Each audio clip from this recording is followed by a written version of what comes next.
Well, greetings, mathletes, and welcome back. Up until this point in the semester, we've talked about equations. Um, and what equations really do is they take two quantities and tell you what the relationship between them is. And so equations falls into a class of things called relations because it tells the relationship between two things. This thing has the same value as this thing. That's their relationship. But there's other kinds of relationships. For example, one thing could have a higher value than the other thing. And when I say value, I'm not necessarily talking about money. I'm talking about weight or whatever quantity we're measuring. They could be unbalanced. One could be more than the other, right? Or the other way around. So we need to be able to compensate for those kinds of relations also. Relations where one thing is greater than the other or one thing is less than the other. And we call those inequalities because of the fact that we're not dealing with the fact that they're equal anymore. We're dealing with how they're not equal. And so let's go ahead and take a look at this. Okay, so before, when we started with equations, and by the way, I'm going to start by working through these things backwards so we can talk about what the answers mean before we talk about how to work things out. When we'd work through an equation, we would end up with something like x equals 3 at the end, right? And that's a single number. If I was going to put this on a number line, I'm not sure I like the way this is going, but okay. 1, 2, 3. And what we would do when we put this on the number line is we would just mark where it is on the number line, right? It's just a point on the number line. But if I have an inequality, that changes the way our answer is represented. For example, if I have something that says x is greater than 3, in fact, let's use this one. This means greater than or equal to 3. We still have the same numbers in here. I got 0, 1, 2, 3, right? But now, the things that make this statement true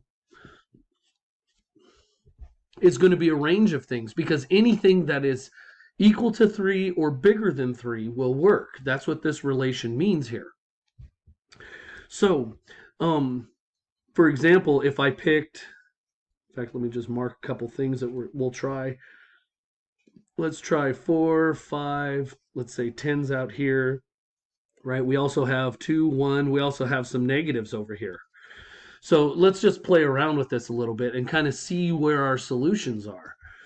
So remember, a solution to any kind of relation, and we only talked about this with equations before, but a solution is a value of the variable that makes the statement true.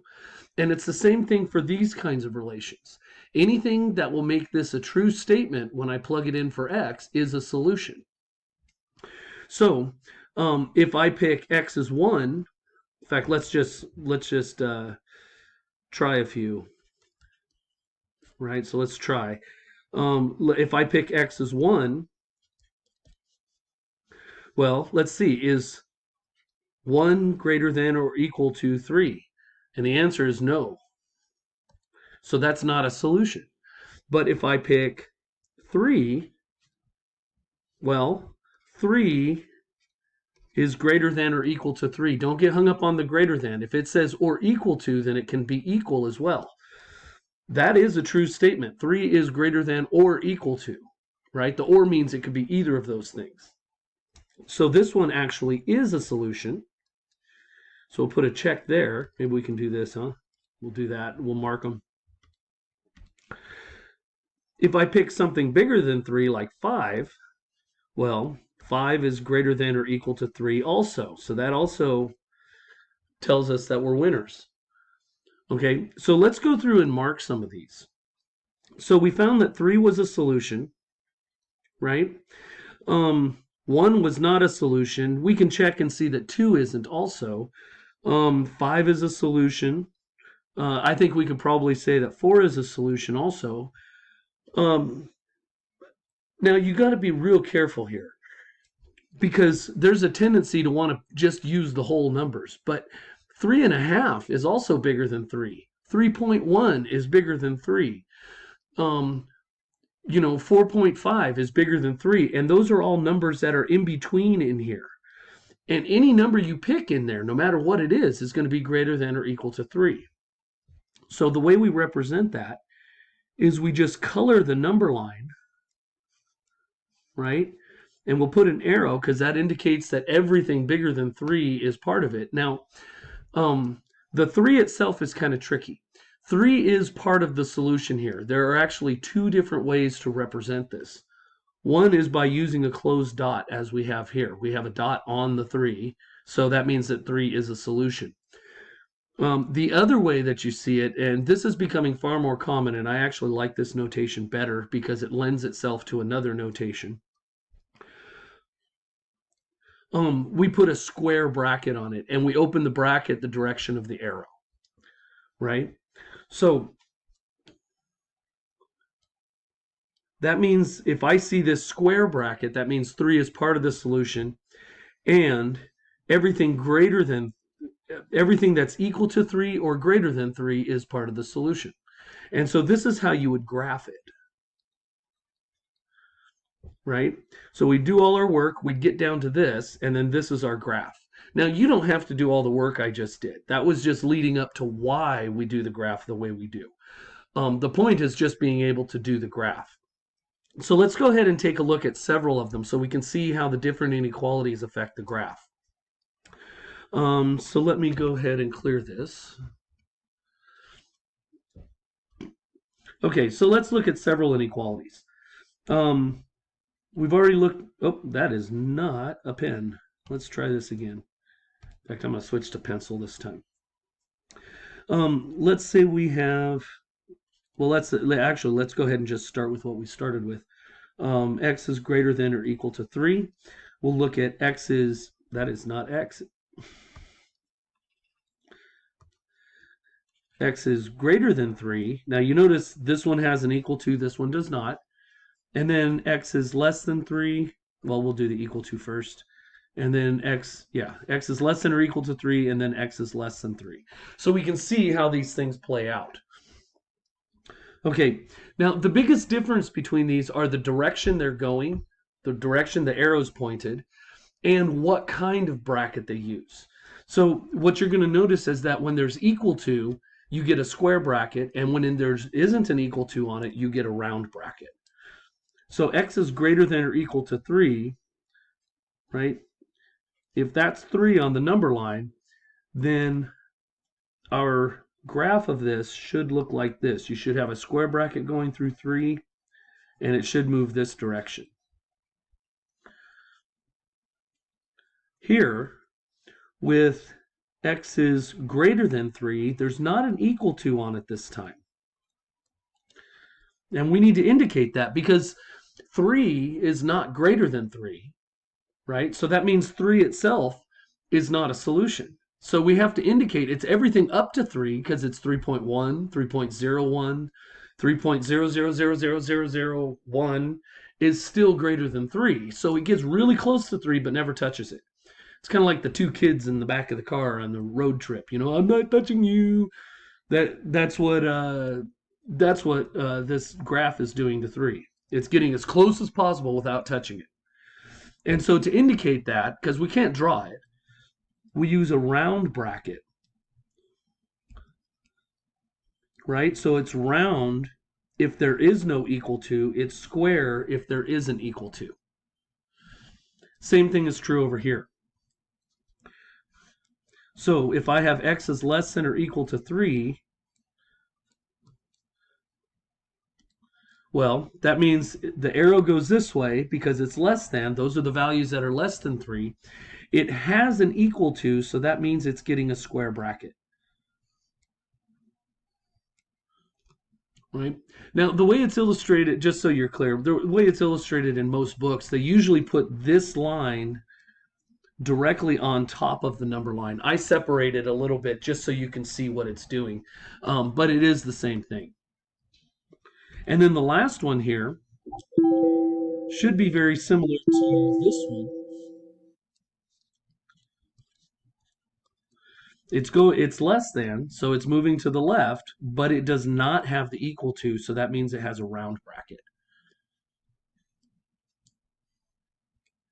Now, I'm going to give you a little bit of bonus. This isn't necessary at this point, but there is a third notation that we're not hitting just yet. Um, but this is, I want to show it to you just so it makes it clear why we're using this notation for the graphs. The last notation here is called interval notation. Right? And an interval notation, basically what you're doing is you're just going to say the beginning and the ending of the interval, and the assumption is everything between those two numbers is a solution. Now we only have one number here, and this thing goes off to infinity. So as an interval, what this would be, I mimic the bracket, right? So I have a square bracket up here. That means I have a square bracket down here. And that means we start at 3, and it goes on forever. So that means you go up to infinity. Infinities always get a round bracket. This one, since it's a round bracket, would be from 3 to infinity. This one here, now you always list these from smallest to biggest. 3 is smaller than infinity. Over here, this thing goes to negative infinity. Well, negative infinity is smaller than 3, so that means we have to start with a negative infinity here, and it goes up to 3, and again, we mimic the bracket. Again, notice that the infinity's got round brackets. And then the last one over here would be from negative infinity to 3, and it would be a round bracket since we have a round bracket up in the graph. Right? So that's the third notation. I'm not going to harp on that one. I just mostly want you to be aware that it exists. And the fact that we're using these brackets here is because this has been normal notation for a long time. So it was tying the two notations together is really what that was doing. Okay, so that's the end game. Now what I want to do is go through and actually work on some problems here. So let's go ahead and clear that off. Okay, so let's go ahead and take a look at this. Let's see here. Let's do that. And then, yeah. Okay, so let's say we have, let's change that a little bit. Clear that off and try that again. I don't like that thickness. Okay, so let's say we have,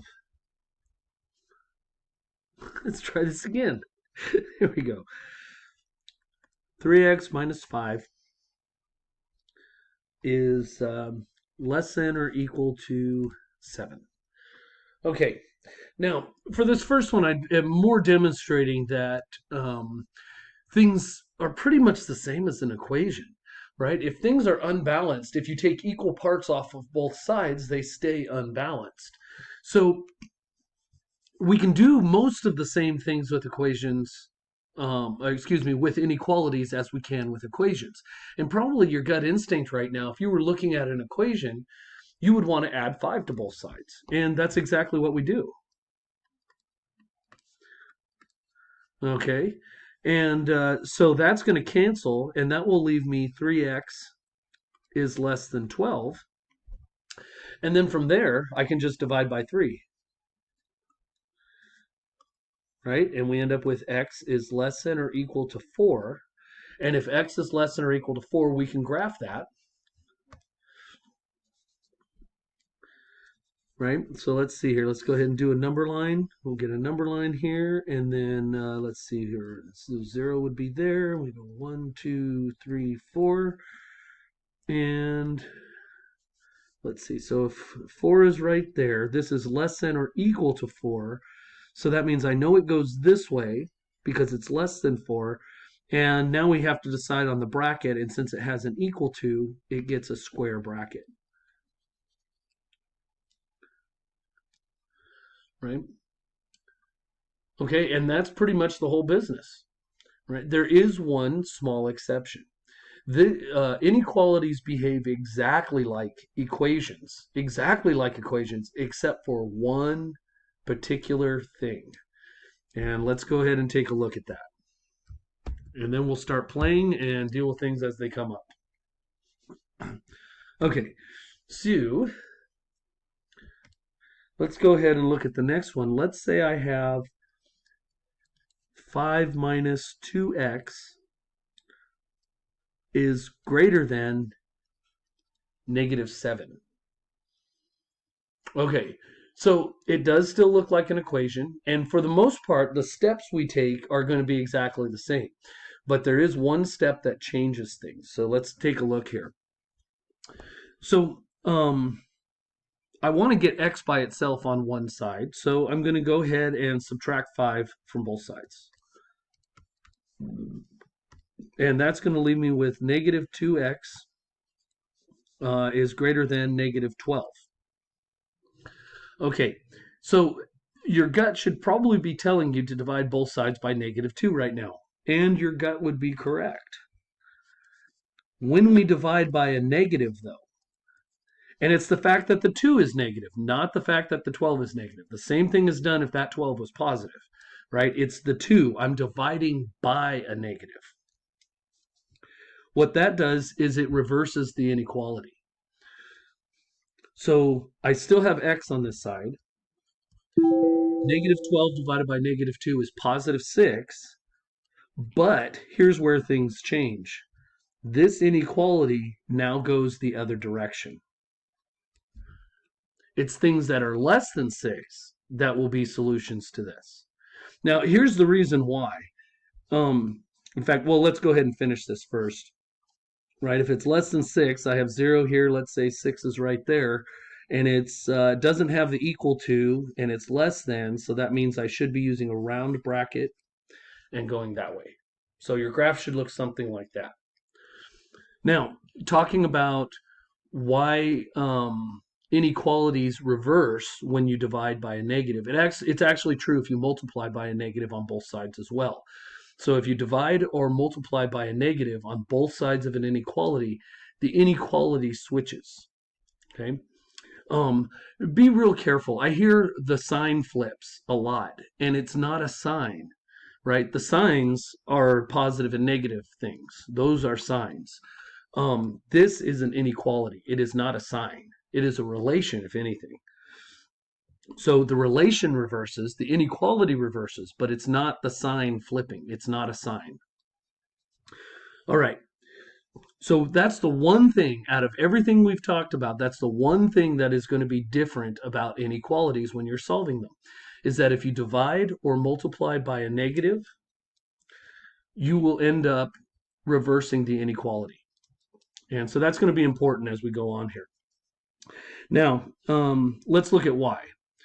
So first of all, I think if I just write down two numbers, let's say I pick 2 and 5, right? I think we can say without any hesitation that 2 is less than 5. That's a true statement.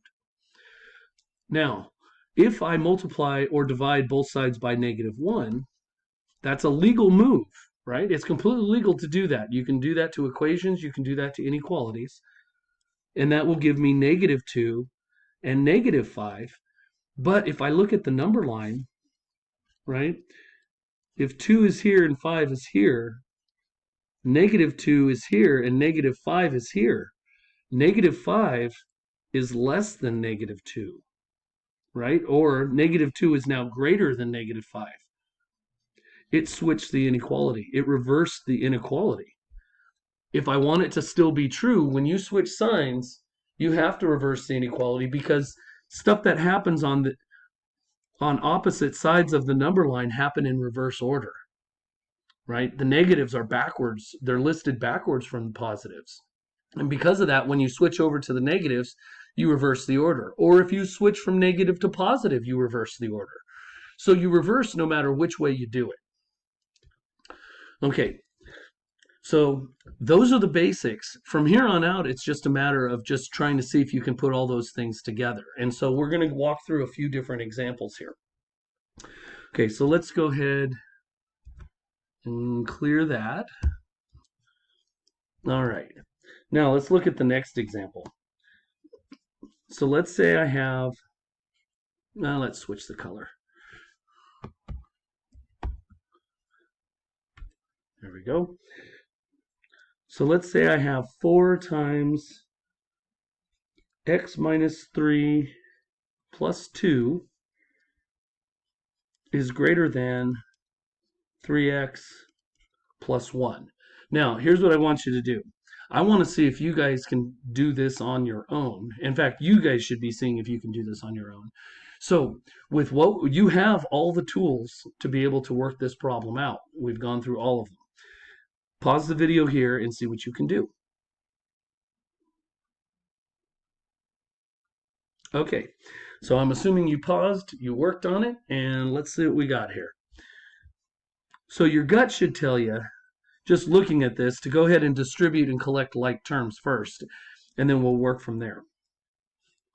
So let's go ahead and distribute that, and that's going to give me 4x minus 12 plus 2 is greater than 3x plus 1. Then I have like terms right here, so I can collect those guys together. And so minus 12 plus 2 is minus 10. So it's 4x minus 10 is greater than 3x plus 1. And then I want to move the x's to one side, numbers to the other. A little tip here when it comes to working out inequalities. It's a lot easier. It's not the law, but it is a lot easier if for inequalities you always move to the left. The reason for it is that the inequality will always be pointing the direction of the graph if you do that. So it just makes it easier to read. And so I'm going to move everything over here to the left as far as the variables go. So we'll minus 3x minus 3x. That gives me x minus 10. Let's see, that cancels, is greater than 1. And so I would add 10 to the other side. And that gives me x is greater than 11. So any number bigger than 11 will make this equation true. That's what we just found out. And then when we graph it, well, let's see, zeros here. I'm not going to put all the tick marks in. 11's right there. It is greater than 11. And so that means, since I don't have an equal to on here, I have a round bracket, and it goes in the greater than direction. Okay. Now, let's go ahead, let's look at the next one here. And yeah, let's see what we can do with this. Yeah, that'll be a good one. Let's say I have x over 5 minus 3 is less than or equal to 3/10 plus x. Okay, so again, everything we learned for equations still absolutely applies. Go ahead and pause and see if you can figure it out.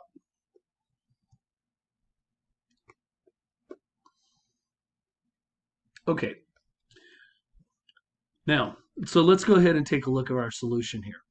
Now, the first thing I'm seeing when I look at this is a bunch of fractions.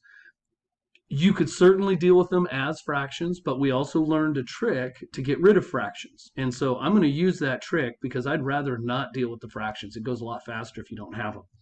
Fractions are your friends, but even friends can overstay their welcome, you know? So let's multiply everybody by, let's see, the common denominator would be 10. So everyone gets hit with a 10.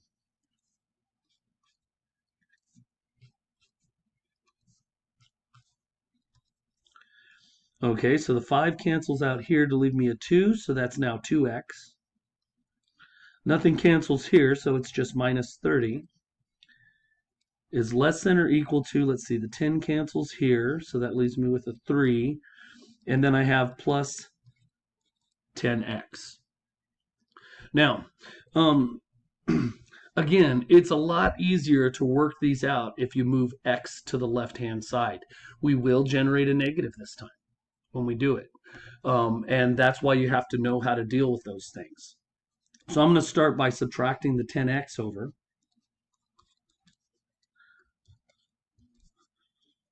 Okay, and that will give me negative 8x minus 30 is less than or equal to 3. And so from there, I need to add, where'd it go? There we go. I need to add the 30 over. So I'll add 30. And so I end up with negative 8x, because these guys cancel, is less than or equal to 33. And so now we need to divide both sides by -8. You have to pay really, really close attention here. This is the most common mistake, is to forget that you flip the inequality when you divide by the negative. So really emphasize this to yourself. If you find you get the wrong answer on a homework question or something, the first thing you want to check is, did I have to divide by a negative at some point? Because it is probably where you made the mistake. Okay, so we'll go ahead and divide both sides by -8. Right? And let's carry it up here so we can see it. That'll cancel, so that gives me x. I divided by a negative, which makes it greater than or equal to now rather than less than or equal to.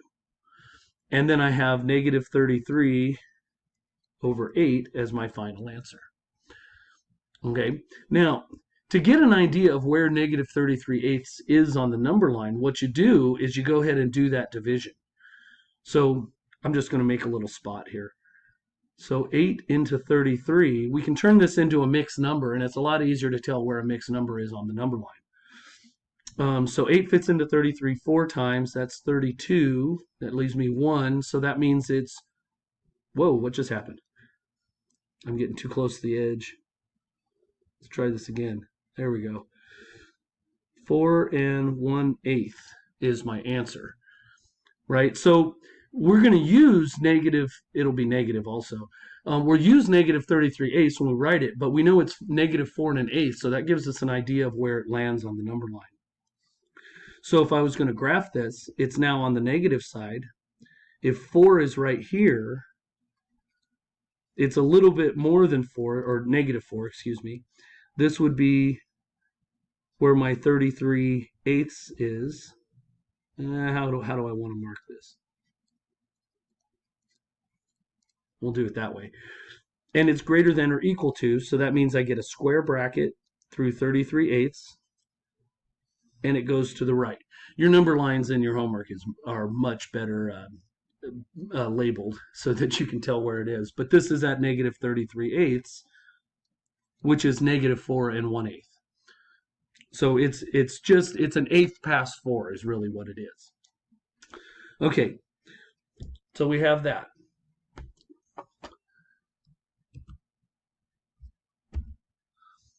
All right. Now, the last thing I want to talk about is kind of an interesting idea. We have what are called compound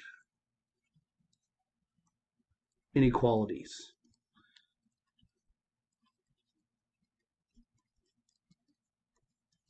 Ooh, boy, my handwriting suffers. Okay, but we have compound inequalities. Now, what a compound inequality, anytime you see compound, that means it's usually two statements, and they're either joined by and or an or. So you would see things like, x is less than 3 or x is greater than 5. Right? So if x is smaller than 3, it's a solution. If x is greater than 5, it's a solution. We're actually not going to be dealing with the or statements today. We're going to be dealing with and statements, and it's a particular type of and statement that I end up calling a three-sided inequality.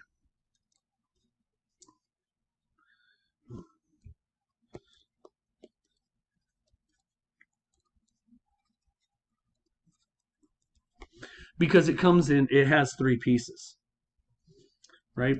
So if I'm going to look at one of these, it would look something like this. Let's see, 4 is less than 3x minus 2, which is less than or equal to 10, right? So that's a three-sided inequality. The goal on these is to get x by itself in the middle. And so you're still going to be peeling all those layers off of the x, just like you did with an equation. If you just look at this, if I had 3x minus 2 as one side of an equation, I'd know that I would add 2 to everybody, to both sides, and then I would divide both sides by 3. The difference is we have three sides, so we have to do it to all three pieces. And then we'll talk about what the answer means. So if I'm going to do this, I need to add 2. Now, if I'm going to add 2, I have to add it here and here. So I have to add it to all three pieces. I have three parts of this. I have this, the middle, and then I have this. Those are the three pieces. You have to do it to all three. Now, that was always my biggest mistake as a student. I would forget one side of the inequality somewhere, and it would screw the whole thing up. So you have to be real tedious here. In any case, that makes the next line 6 is less than 3x, which is less than or equal to, let's see, 10 plus 2 is 12. And then we would divide everybody by 3. Right? Oh, I'm running out of room real fast here, aren't I? Let's see if I can do this. No, I think that's the bottom. Yeah. Okay, so I'm just going to write the answer down underneath here. And what we have, 6 divided by 3 is 2, is less than x, which is less than or equal to 4. Okay, so I'm going to actually write this answer down over here. So 2 is less than x, which is less than or equal to 4. Okay, so that's what we got. Now the question is, how do we graph that? So let's play. I'm going to take a little sojourn over here to the other corner. Okay. So again, if we have our number line here, what this statement actually is a betweenness statement. So it's saying that any x value that is bigger than 2, right? Because you're actually reading it from the inside out. I read x is bigger than 2, right? So x is bigger than 2, and it's less than or equal to 4. And so we still follow all the same bracket conventions, right? 0's here, 2's here, and if 2's there, that means 4's here. On this end, where the 2, on this end where the 2 is, I don't have an equal to, so this one's a round bracket. And on this end where the 4 is, I do have an equal to, so I need a square bracket, and it's everything between them. Right? So you're looking, this would be the graph of your solution here. And just as a side note, because it's not necessary just yet, this is part of the reason that the interval notation is so convenient, is because if I want to switch it to interval notation, I'm practically looking at it. The interval notation would be from 2 to 4, and I just copy the brackets. Right? That's a square bracket. I know it's poorly drawn. Right? You notice that these brackets in here have the same brackets as up here. Right? So it really translates over. We will be using this bracket notation a lot more later in the semester, but I didn't see any problem with bringing it up now. Yeah, so when you're working out a three-sided inequality, one of these, the goal is a little bit different. You want to isolate the x in the center of everything, right? That's really what you're after more than anything else. So let's go ahead and take a look at another one here. So let's go ahead and erase this. All right, so let's look at another example here. Let's see, I got my pencil on, and let's switch. There we go. So let's say I have -2 is less than or equal to 2 times x minus 3 over 5. I know what you're thinking. I'm getting crazy. It's not as crazy as you think, but I am getting crazy. Okay. So here's what I want you to do again. Go ahead and pause it, see what you can get, and then we'll work it out together. Okay, so go ahead and pause now. All right. So let's take a look at this thing. Now, when you're approaching a new problem, especially if it looks a little bit different, you want to think back to what stuff you do know from previous problems that might help you, right? Because math is always building off of previous knowledge. That's kind of the that's kind of the normal routine. You take something new and turn it into something that you already know how to solve. So your gut at this point should be telling you to clear the fraction, right? And that's going to be the easiest way to do things probably. So the only denominator I have is 5. Now, if you're going to clear a fraction, you still have to multiply to every single term in the whole relation. which means that you have to multiply all three sides by that common denominator. So that's what I'm going to do. I'm going to go ahead and multiply everyone by 5.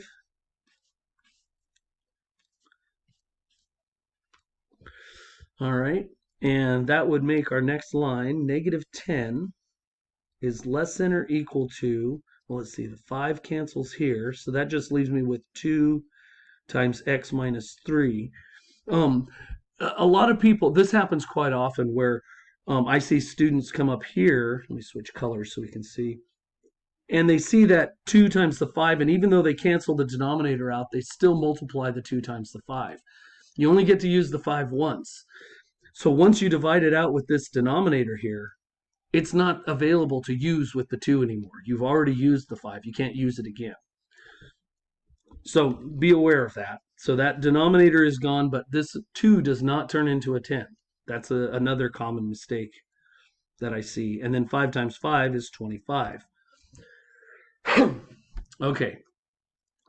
So now, looking at this, again, your gut should be telling you to go ahead and distribute. And actually, once we distribute, it will look like the previous problem. And then we can play with it from there. So let's see here. -10 stays the same. That's going to distribute, giving me 2x minus 6. And that leaves the 25 on this side. And so what that means is I have to go ahead and add 6 to everybody.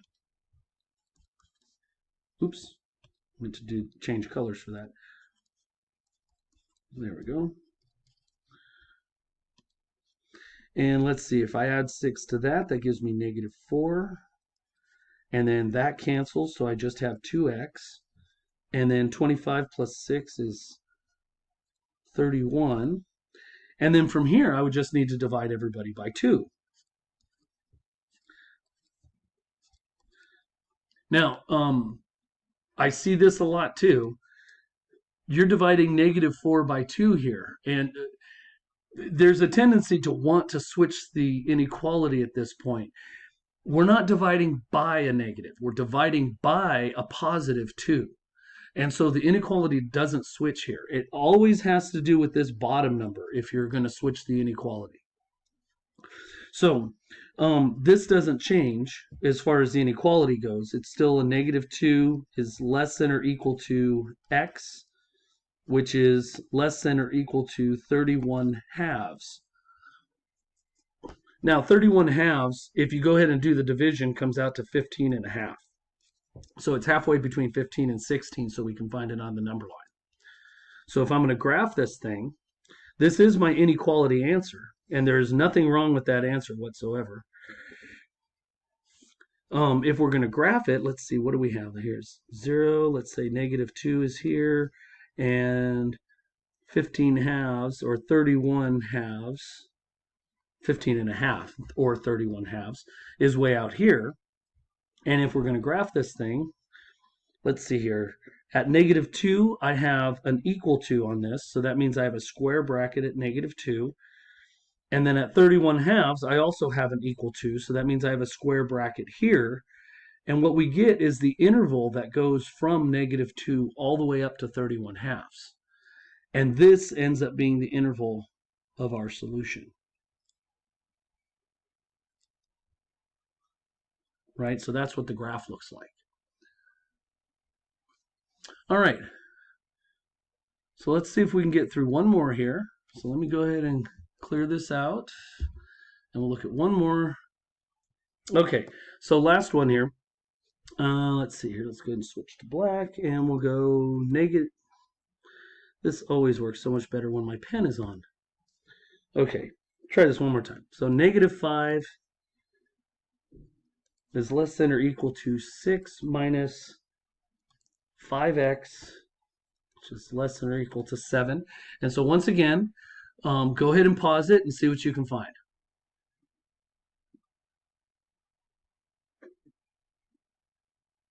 Okay, so let's go ahead and take a look here.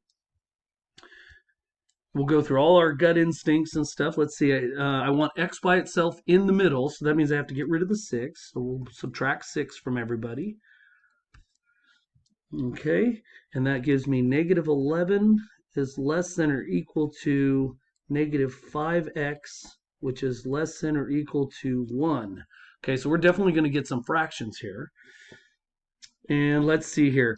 Now, here's where we have a problem, right? We have a negative 5x in here, and we're dividing by a negative number, which means that all of our inequalities reverse, all of them.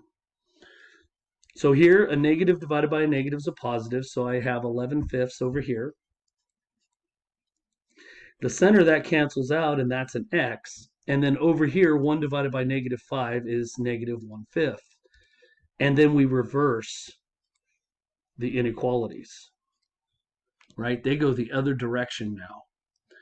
That's a problem because inequalities, whenever one of the things I didn't mention yet is that inequalities, when you have those compound ones, it should always be in the form where it's a less than or a less than or equal to all the time, right? It always needs to, those arrows always point to the left in the proper form. So that means we have to flip this around. So here's how we do it. We literally turn it end for end.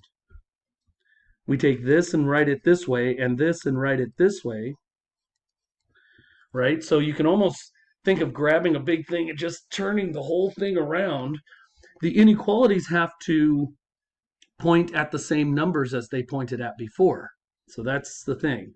So when you reverse it, that means the negative 1/5 goes first. The inequality was pointed at the negative 1/5, so it's still pointed at it. And then on the other side, we have our 11/5, and the inequality was pointed away from 11/5 and towards x. And so we're going to do the same thing here. And now we have the inequalities the correct direction. And the reason it's always like this is because we like to list things from smallest to biggest all the time. Smallest on the left, biggest on the right. And so this puts it in the proper order. So if I was going to graph it now, let's see, I have negative 1/5, which would be, we'll just say it's right there. And then I have 11/5, which is 2 1/5, so that's a little farther away. And they're both equal to's. And I didn't use this term before, but whenever you have an equal to, this bracket is often called closed. So we have a closed bracket here. The other one is often called an open bracket. Right? So we end up with that, with closed brackets on it. And that's what our interval looks like. And so whenever you divide by a negative, you end up having to take that entire inequality and flipping it over. You notice all of these guys are backwards from these guys, and I flip the whole thing end for end as far as the numbers go. And that's just to get it back into this form, so I'm listing things from smallest to biggest. All right. So let's see, where'd my thing go there? All right, so those are the main things I wanted to cover today. And once again, if you have any questions, absolutely feel free to contact me. I'm hanging out. So, all right, folks, I will see you in the next lecture.